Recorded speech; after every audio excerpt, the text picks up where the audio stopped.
바티칸 비밀문서고의 진짜 정체. 부재 85km의 기록. 우리는 왜 1%만 보는가? 세상에는 공개된 비밀과 공개되지 않는 진실이 있습니다. 그리고 그 경계에 항상 등장하는 이름이 하나 있죠. 바티칸. 면적은 서울의 한 동보다 작지만 이곳에는 인류 역사에서 가장 오래된 기록들이 집중되어 있습니다.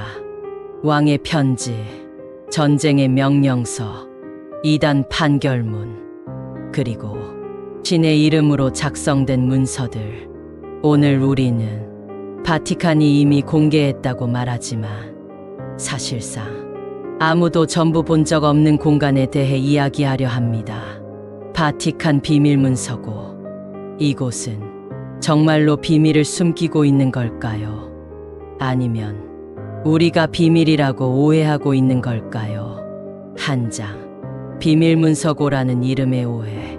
대부분의 사람들은 바티칸 비밀문서고라는 이름을 들으며 이런 장면을 떠올립니다. 철문, 무장한 경비, 접근 불가 구역.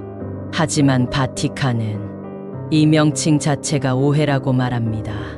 공식 명칭은 바티칸 사도 문서고, 그리고 문제가 되는 단어는 비밀, 라틴어 시크리툼입니다. 이 단어는 숨긴다가 아니라 개인의 소유라는 의미에 가깝습니다. 즉, 이 문서들은 교황 개인의 기록이라는 뜻이죠. 하지만 질문은 여기서 시작됩니다. 개인의 기록이라면 왜 인류 전체의 역사가 그 안에 들어있을까요? 2장. 85km의 기록. 바티칸 문서고에 보관된 문서를 길이로 환산하며 약 85km, 책장을 일렬로 세우며 로마 시내를 가로지르는 거리입니다. 이 안에는 중세부터 근현대까지의 모든 결정적 순간이 문서로 남아 있습니다. 십자군 원정 관련 서시, 갈릴레이 재판 기록, 종교 개혁 당시의 내부 문서, 나치 독일과의 외교 문서.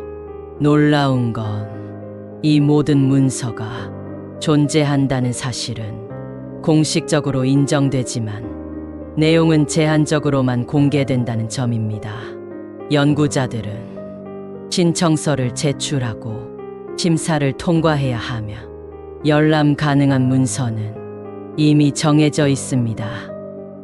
즉, 보고 싶은 문서를 자유롭게 고를 수는 없습니다. 3장. 왜 모두에게 열지 않는가? 바티칸의 공식 입장은 명확합니다. 모든 문서는 점진적으로 공개되고 있다. 실제로 과거에 비해 접근 범위는 넓어졌습니다. 하지만 여전히 수백 년이 지난 문서조차 봉인된 상태로 남아 있습니다.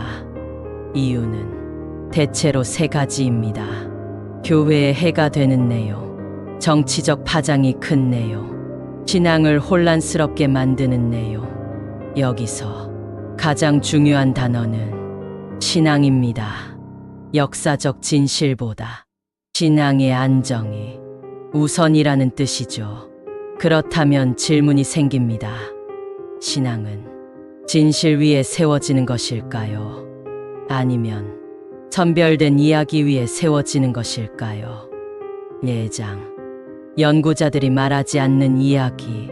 공식적으로 문서고를 이용한 연구자들은 비밀 유지 조항에 동의해야 합니다. 즉, 열람 과정에서 본 모든 것을 자유롭게 말할 수는 없습니다. 그럼에도 간접적인 증언들은 존재합니다. 분명 존재하지만 인용할 수 없는 문서들이 있다. 목차에만 있고 실물은 볼 수 없는 항목들이 있다. 문서의 제목과 내용이 전혀 맞지 않는 경우도 있다. 이런 이야기들은 공식 기록으로 남지 않지만 끊임없이 반복됩니다.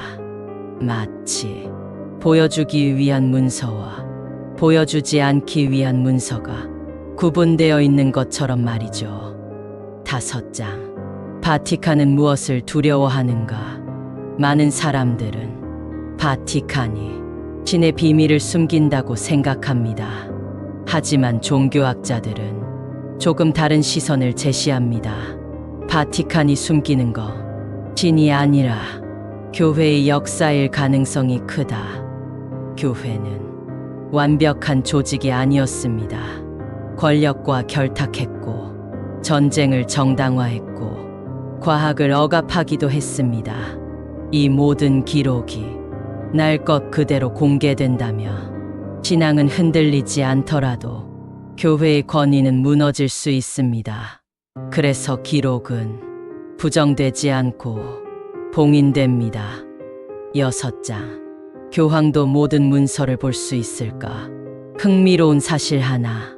교황조차 모든 문서에 자유롭게 접근할 수는 없습니다. 일부 문서는 특정 위원회의 승인 없이는 열람이 불가능합니다. 사망한 교황의 비공개 고백, 교회 내부의 범죄 기록, 정치적 거래 문서. 이 문서들은 신앙 보호가 아니라 조직 보호를 위해 존재한다고 보는 시각도 있습니다. 만약 이것이 사실이라면 바티칸 문서고는 신의 기록이 아니라 인간의 선택이 쌓인 공간이 됩니다. 7장. 침묵이 만드는 신비. 바티칸은 의심에 대해 대부분 침묵합니다. 하지만 그 침묵은 오히려 상상력을 자극합니다. 만약 정말로 아무 문제 없는 기록이라면 왜 굳이 봉인해야 할까요? 바티칸은 말합니다. 지금 공개할 필요가 없다. 하지만 역사는 이 질문을 남깁니다. 필요하지 않은 기록과 공개하면 위험한 기록은 어디서 갈라지는가? 바티칸 비밀 문서고는 악의 상징도 음모의 중심도 아닐지 모릅니다. 하지만 한 가지는 분명합니다. 그곳에 있는 기록들은 단순한 종교 문서가 아니라 인류가 무엇을 믿기로 선택했는지에 대한 기록입니다. 신은 침묵했고 인간은 기록했습니다. 그리고 그 기록 중 일부는 지금도 열리지 않은 채 잠들어 있습니다. 다음 편에서는 그 문서들 중 실제로 성경에서 제거된 이야기들, 외경에 대해 이야기해 보겠습니다. 신의 말에서 삭제된 이야기들은 과연 무엇이었을까요? 삭제된 성서와 외경, 부재 신의 말에서 제거된 이야기들. 우리가 알고 있는 성경은 처음부터 지금의 모습이 아니었습니다. 한 권의 책처럼 보이지만 그 안에는 수백 년에 걸친 선택과 삭제가 겹겹이 쌓여 있습니다. 누군가는 남았고 누군가는 사라졌습니다. 그리고 사라진 이야기들은 이렇게 불리게 됩니다. 외경. 오늘은 성경에 포함되지 못한 이야기, 신의 말에서 제거된 기록들에 대해 이야기합니다. 이 이야기들은 거짓이었을까요? 아니면 너무 위험했을까요? 한 장. 성경은 처음부터 하나였을까? 많은 사람들은 성경이 처음부터 완성된 책이라고 생각합니다. 하지만 초기 기독교에는 지금보다 훨씬 많은 문서들이 읽히고 있었습니다. 복음서만 해도 마태, 마가, 누가, 요한 외에 수십 종이 존재했습니다. 도마 복음서, 마리아 복음서, 베드로 복음서, 유다 복음서. 이 문서들은 각 지역 교회에서 실제로 사용되었고 예배에서 낭독되기도 했습니다. 즉, 처음엔 정본과 외경의 구분 자체가 없었습니다. 2장. 누가 언제 무엇을 선택했는가? 4세기 기독교가 로마 제국의 공인 종교가 됩니다. 이때 처음으로 중대한 문제가 발생합니다. 무엇이 공식 성경인가? 지역마다 믿는 내용이 달랐고 예수에 대한 이해도 달랐습니다. 이를 하나로 묶기 위해 공의회가 열립니다. 니케아 공의회, 라오디케아 공의회. 이 자리에서 문서들은 신학적 기준에 따라 분류됩니다. 예수는 신인가? 구원은 어떻게 이루어지는가? 교회는 누구의 권위 아래 있는가? 그리고 이 기준에 맞지 않는 문서들은 조용히 배제됩니다. 이 순간부터 외경은 틀린 이야기가 아니라 선택되지 않은 이야기가 됩니다. 3장. 예수를 너무 인간적으로 그린 기록들. 외경 중 다수는 예수를 신적 존재가 아닌 깨어난 인간 혹은 위대한 스승으로 묘사합니다. 웃고 분노하고 의심하는 예수, 기적조차 신의 권능이 아니라 지식과 깨달음의 결과로 설명됩니다. 이 해석은 당시 교회에 치명적이었습니다. 만약 예수가 신이 아니라면 교회의 중재는 필요 없어집니다. 누구나 깨달을 수 있다면 권위는 무너집니다. 그래서 이 문서들은 이단이라는 이름으로 성경에서 제거됩니다. 4장. 여성이 말하는 복음은 왜 사라졌는가? 마리아 복음서는 특히 논란이 많았습니다. 이 문서에서 마리아는 단순한 제자가 아니라 예수의 가르침을 가장 깊이 이해한 인물로 묘사됩니다. 심지어 남성 제자들에게 가르침을 전하는 존재로 등장합니다. 하지만 초기 교회 구조는 철저히 남성 중심이었습니다. 여성이 영적 권위를 가진다는 설정은 받아들일 수 없었습니다. 결과는 명확했습니다. 문서는 제거되고 마리아의 역할은 성경에서 축소됩니다. 질문은 여기서 시작됩니다. 이것은 신학적 판단이었을까요? 아니면 권력의 선택이었을까요? 5장. 유다 복음서가 말하는 배신의 진실. 가장 충격적인 외경 중 하나. 유다 복음서. 이 문서에서 유다는 배신자가 아닙니다. 오히려 예수의 계획을 가장 잘 이해한 제자입니다. 예수는 유다에게 이렇게 말합니다. 너는 다른 이들보다 나를 더 잘 안다. 이 해석은 기독교 교리의 핵심을 정면으로 흔듭니다. 십자가는 비극이 아니라 계획된 선택이 됩니다. 그리고 유다는 악인이 아닌 필수적인 역할을 맡은 인물이 됩니다. 이 문서는 오랫동안 완전히 사라졌다가 20세기에 다시 발견됩니다. 그리고 여전히 성경에는 포함되지 않습니다. 6장. 외경은 정말 거짓이었을까? 교회는 말합니다. 외경은 신학적으로 오류가 있다. 하지만 학자들은 다르게 말합니다. 외경은 다른 신학을 담고 있을 뿐이다. 즉, 진실과 거짓의 문제가 아니라 해석의 문제입니다.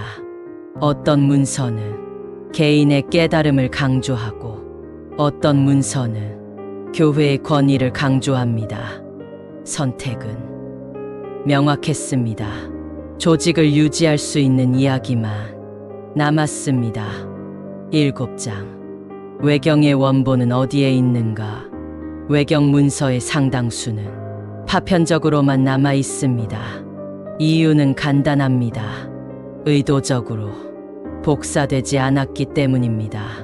그러나 일부 학자들은 외경의 초기 사본이 바티칸 사도 문서고에 보관되어 있을 가능성을 제기합니다.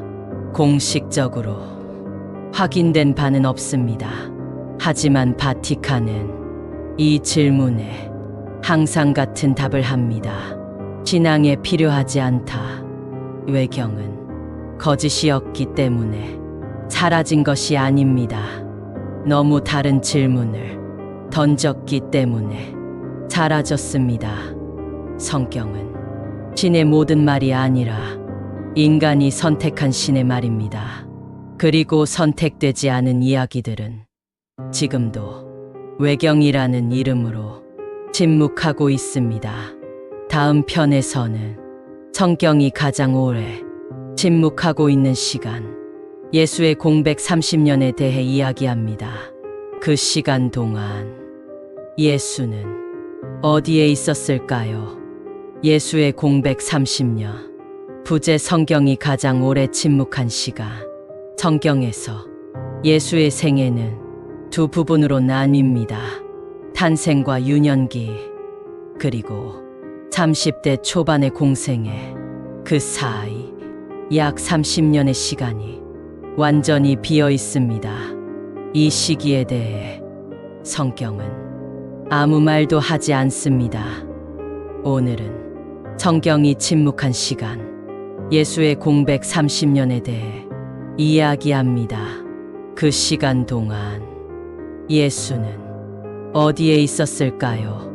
한 장, 성경이 말하지 않는 가장 긴 시간, 복음서는 예수의 탄생을 기록하고 곧바로 어린 시절의 단편적인 장면 하나를 전합니다.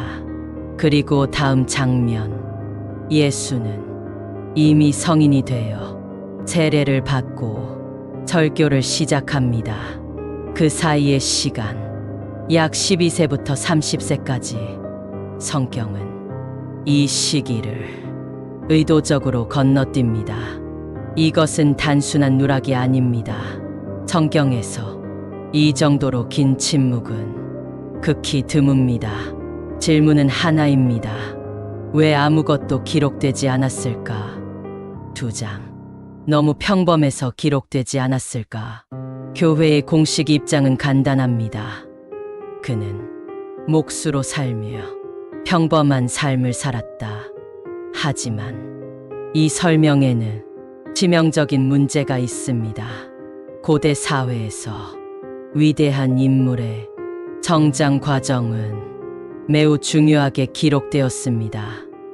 특히 메시아로 여겨질 인물이라면 더욱 그렇습니다.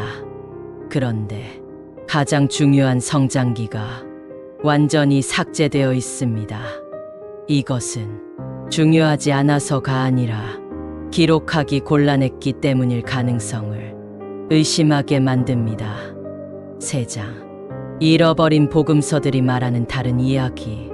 외경과 고대 문헌에는 전혀 다른 이야기들이 등장합니다. 예수는 어린 시절부터 비범한 능력을 보였고 여러 지역을 여행했다는 기록들, 특히 동방으로의 이동, 이 기록들은 정통 교회에서는 전부 배제됩니다. 이유는 명확합니다. 이 이야기들은 예수를 유대 사회에만 국한시키지 않기 때문입니다. 4장. 예수는 정말 인도를 갔을까? 가장 유명한 가설, 예수 인도 체류설. 인도와 티베트 지역에는 이사라는 인물에 대한 전승이 남아 있습니다. 그는 서방에서 온 성자였고 가르침은 사랑과 자비, 내적 깨달음을 강조합니다. 놀랍게도 이 가르침은 예수의 설교와 매우 유사합니다. 일부 고문서에는 이사가 브라만과 불교 수행자들과 교류했다는 기록도 있습니다. 만약 이것이 사실이라면 예수의 사상은 유대교만의 산물이 아니게 됩니다. 이것은 교회가 받아들이기에 너무 위험한 이야기입니다.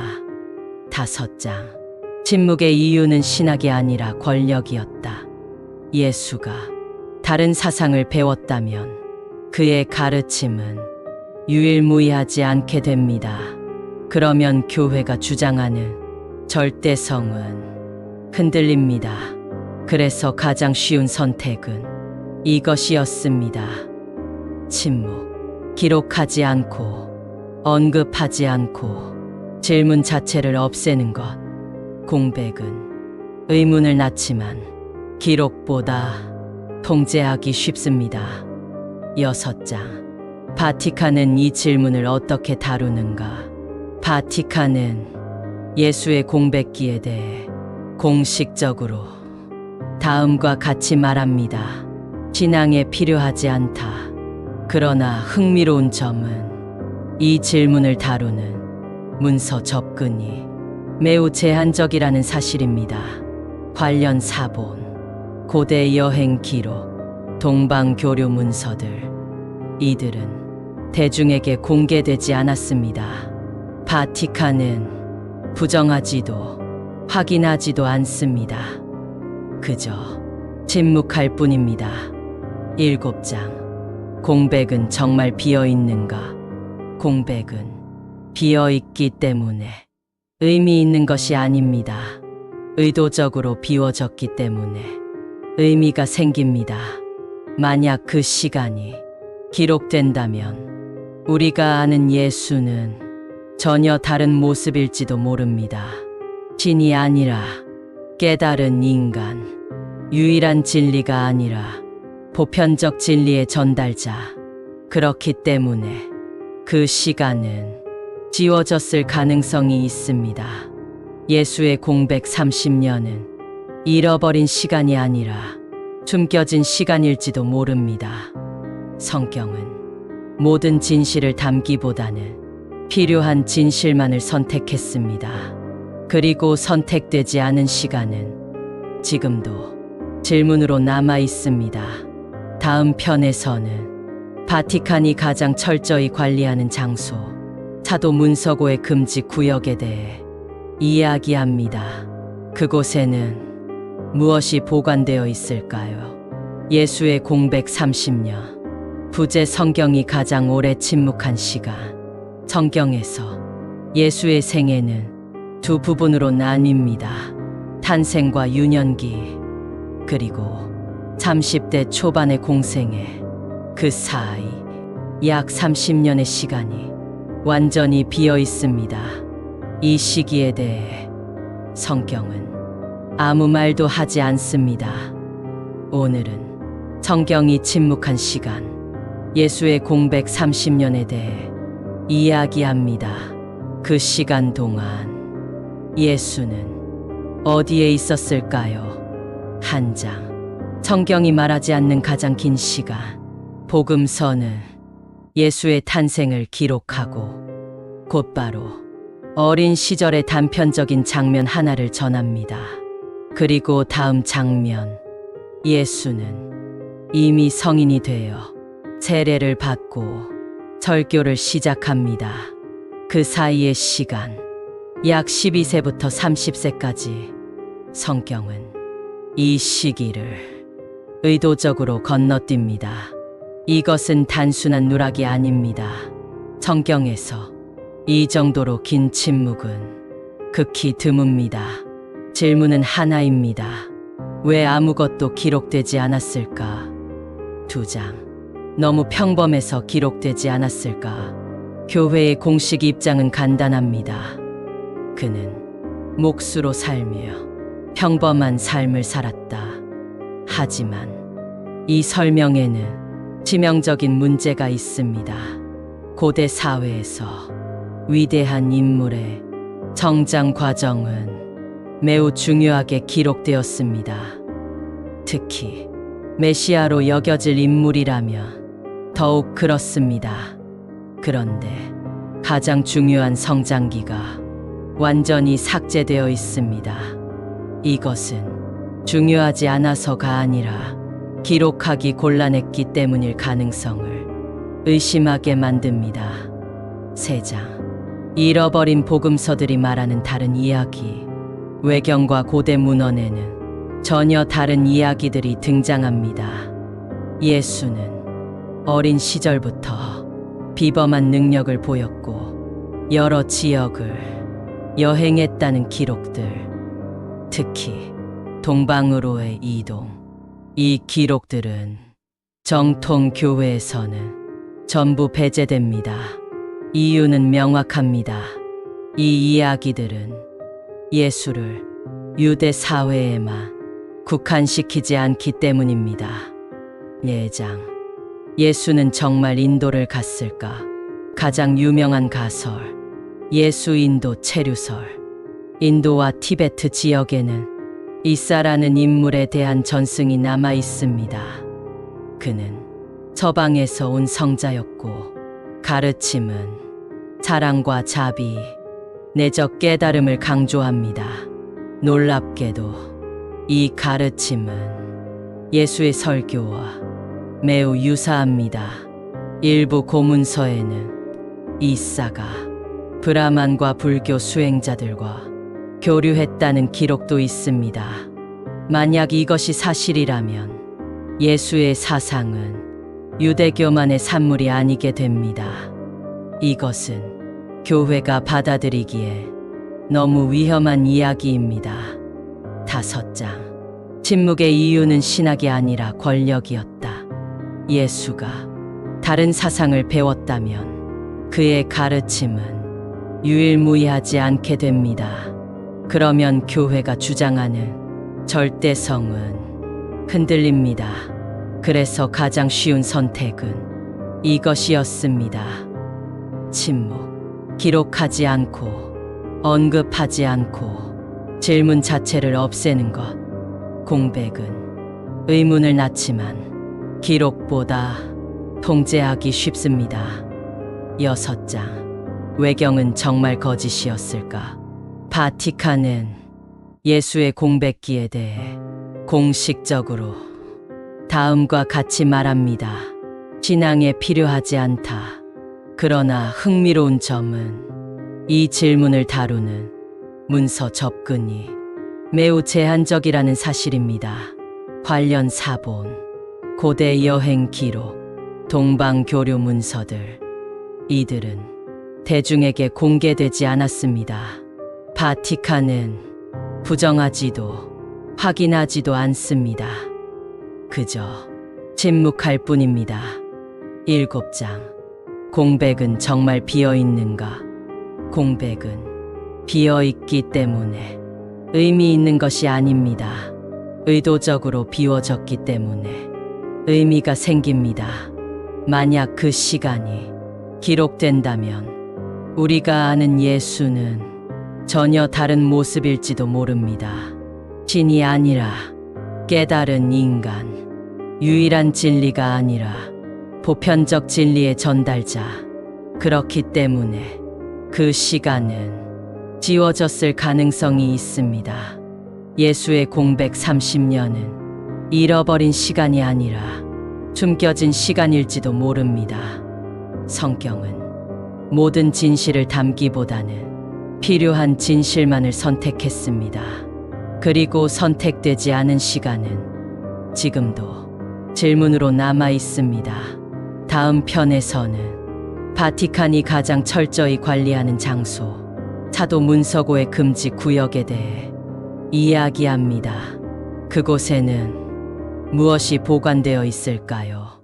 바티칸 사도 문서고, 부재 접근이 허락되지 않은 진실의 방.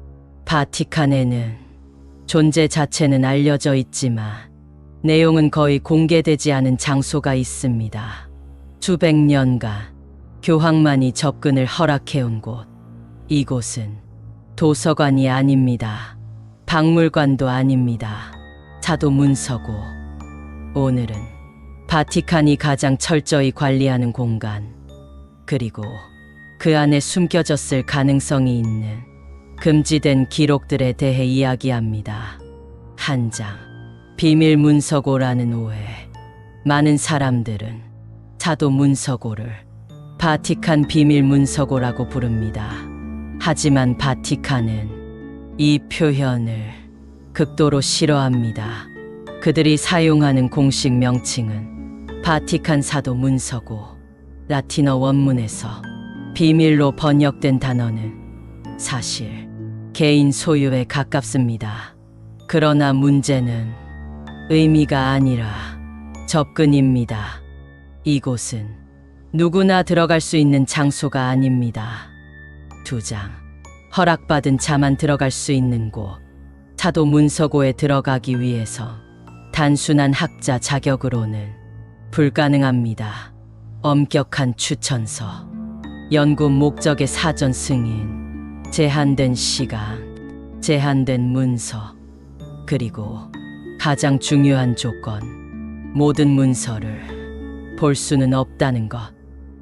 즉, 공개된 문서고 안에도 또 다른 비공개 구역이 존재합니다. 이중 구조. 이것이 사도 문서고의 가장 큰 특징입니다. 3장. 문서고의 규모는 왜 정확히 알려지지 않는가? 사도 문서고의 문서량은 정확히 공개되지 않습니다. 추정치만 존재합니다.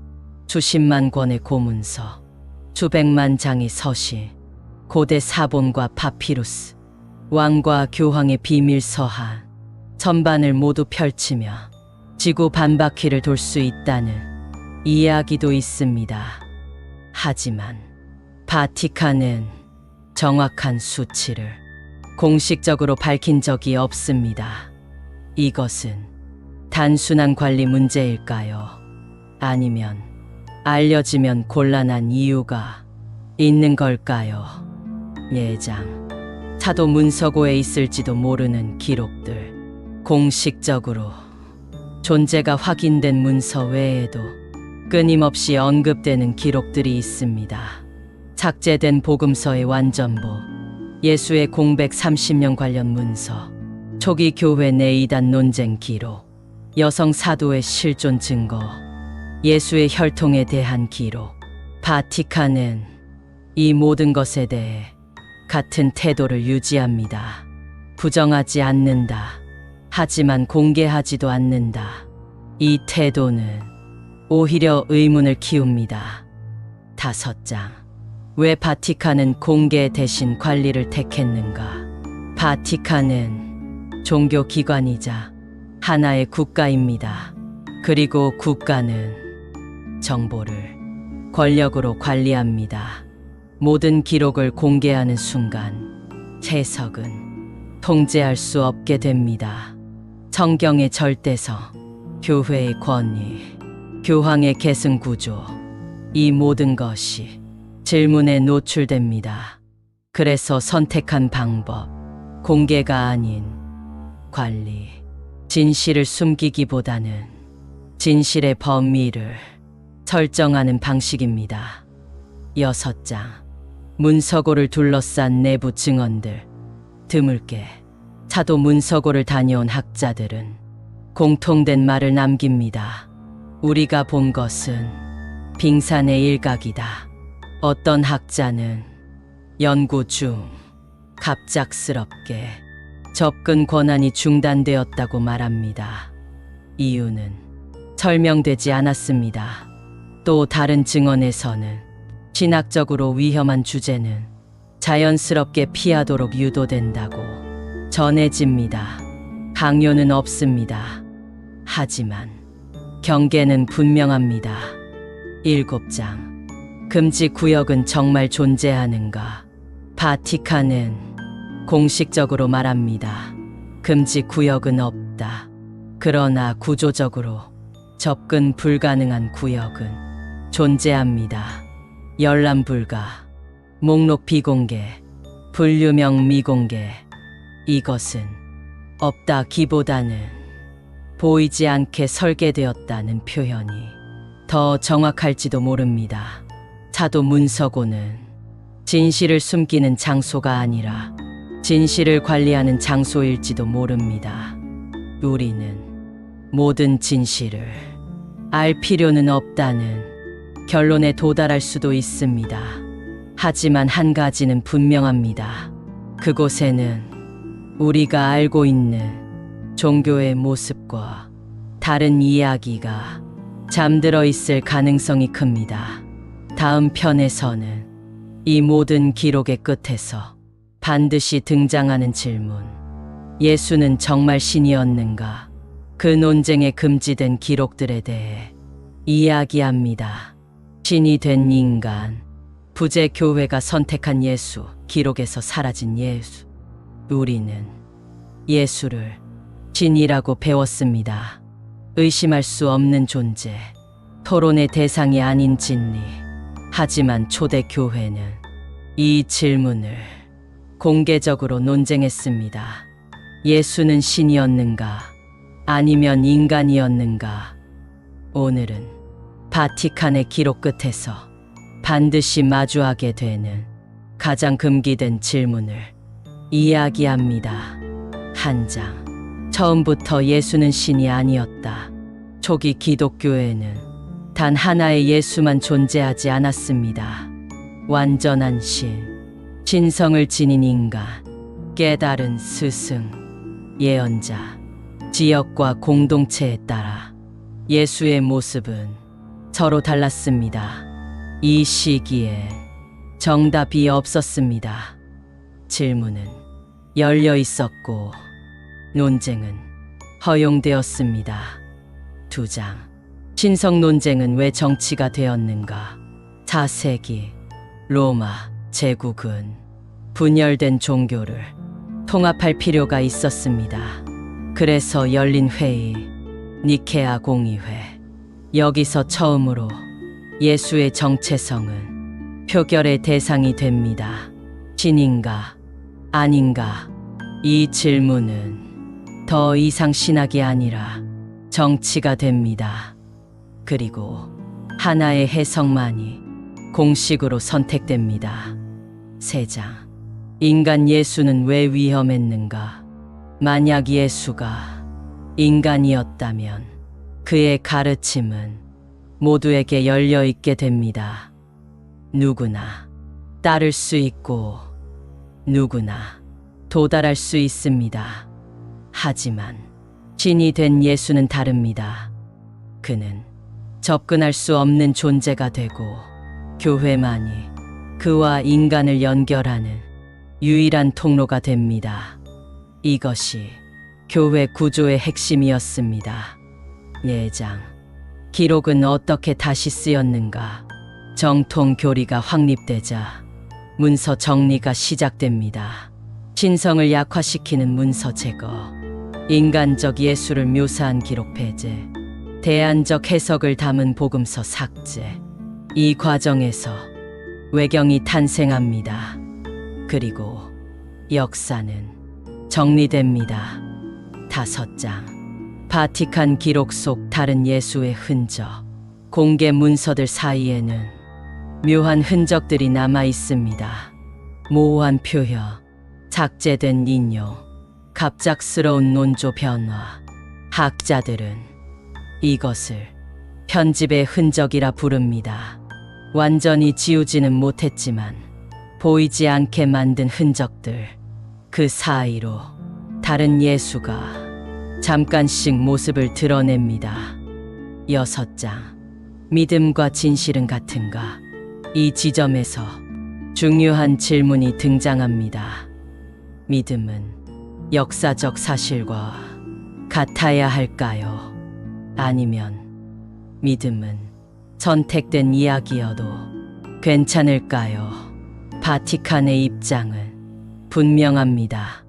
신앙은 사실 검증의 대상이 아니다. 하지만 질문은 사라지지 않습니다. 7장. 신이 된 인간, 인간이 된 신. 어쩌면 이 질문 자체가 잘못된 것일지도 모릅니다. 예수는 신이자 인간이었을 수도 있고 인간이지만 신처럼 살았을 수도 있습니다. 문제는 정답이 아니라 선택이었습니다. 그리고 그 선택은 지금까지 유지되고 있습니다. 바티칸의 기록은 진실을 말하지 않습니다. 대신 무엇을 믿어야 하는지를 말해줍니다. 성경은 신의 목소리이자 인간의 편집입니다. 이 시리즈는 믿음을 부정하지 않습니다. 다만 묻지 못하게 된 질문들을 다시 꺼냈을 뿐입니다. 그리고 질문은 언제나 믿음보다 오래 남습니다.